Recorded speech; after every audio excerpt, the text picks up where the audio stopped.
آیت کے اندر ہم نے یہ پڑھا کہ اللہ تعالیٰ فرماتے ہیں کہ ہم نے اس بستی کو بڑا نوازا، بہت زیادہ خوشحال کیا، لیکن انہوں نے اللہ کی نعمتوں کی ناشکری کی، اور سب سے بڑی اللہ کی نعمت اللہ کا رسول بھیجنا تھا، اس رسول کا ہی انکار کر دیا۔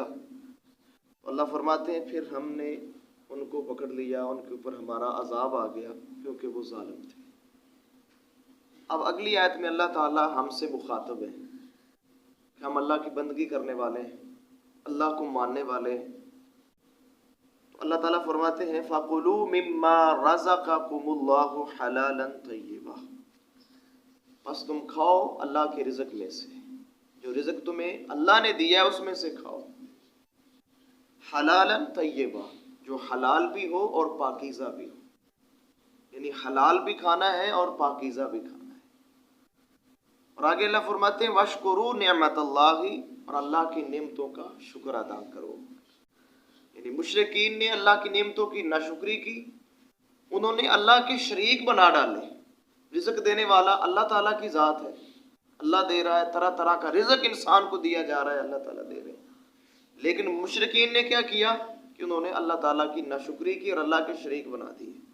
تو اللہ فرماتے ہیں تم نے ایسا نہیں کرنا، کیونکہ تم وہ ہو ان کنتم ایاہ تعبدون، تمہارا دعویٰ ہے کہ ہم صرف اللہ کی عبادت کرتے ہیں، واقعی تمہارا یہ دعویٰ ہے کہ ہم اللہ کی ہی عبادت کرنے والے ہیں۔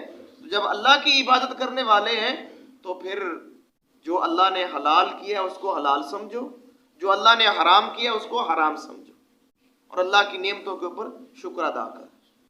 یعنی اللہ تعالیٰ ہمیں روک رہے ہیں کہ یہ نہیں کرنا کہ مشرکین مکہ کی طرح اپنی عقل کو استعمال کرتے ہوئے بعض چیزوں کو تم حلال قرار دے لو اور بعض کو اپنے لیے حرام سمجھے، اپنی مرضی تمہاری نہیں چلے گی۔ میرے محترم بھائیو، سچی بات ہے، اللہ تعالیٰ ہمیں جھنجھوڑ رہے ہیں کہ اگر واقعی تم میری عبادت کرنے والے ہو، مجھے ماننے والے ہو، میری بندگی کرنے والے ہو، تو جو کچھ پھر میں نے تمہارے لیے حلال کر دیا ہے اس کو کافی سمجھو، جو کچھ میں نے تمہارے لیے حرام کر دیا ہے اس کو حرام سمجھو۔ میرے محترم بھائیو، اگر ہم اس دور کے اندر اپنا محاسبہ کریں تو دیکھیں تو معلوم ہوتا ہے کتنے ایسے مسلمان ہیں جن کا جو رزق کا ذریعہ ہے وہ ٹھیک نہیں ہے، وہ سود کے اوپر جا رہے ہیں، فراڈ کے اوپر، زیادتی کے اوپر کاروبار کر رہے ہیں۔ وجہ کیا ہے کہ وہ اس کو اپنے لیے حلال سمجھتے۔ اگر بندہ مسلمان ہو، مومن ہو، موحد ہو، تو میرے محترم بھائیو جو اللہ نے حرام قرار دیا ہے وہ اس کے قریب بھی نہیں جائے گا۔ اگر اللہ کی بندگی کرنے والا، اللہ کے ساتھ شریک نہ کرنے والا ہو تو وہ حرام کے کبھی قریب نہیں جائے گا۔ اسی طرح میرے محترم بھائیو وہ اپنے لیے حلال کو کافی سمجھے۔ جناب محمد کریم علیہ الصلوۃ والسلام ایک بڑی خوبصورت دعا پڑھا کرتے تھے، محترم بھائیو ہمیں بھی یاد کرنی چاہیے اور اپنی دعاؤں کے اندر شامل رکھنا چاہیے۔ اللہ کے نبی فرمایا کرتے تھے اللہم اکفنی بحلالک عن حرامک واغننی بفضلک عمن سواک۔ اللہ کے نبی فرماتے تھے کہ اللہ حلال میرے لیے کافی کر دے، مجھے حرام سے بچا کے، حرام سے نکال کے حلال میرے لیے کافی کر دے اور مجھے اپنے فضل سے غنی کر دے۔ سچی بات ہے میرے محترم بھائیوں، یہ دعا ہونی چاہیے ہماری دعاؤں کے اندر، کیونکہ اگر رزق کے اندر حرام شامل ہو گیا تو محترم بھائیوں عبادت بھی گئی، ذکر اذکار، کوئی نیکی جو ہے وہ قابل قبول نہیں ہوگی بلکہ ضائع ہو جائے گی۔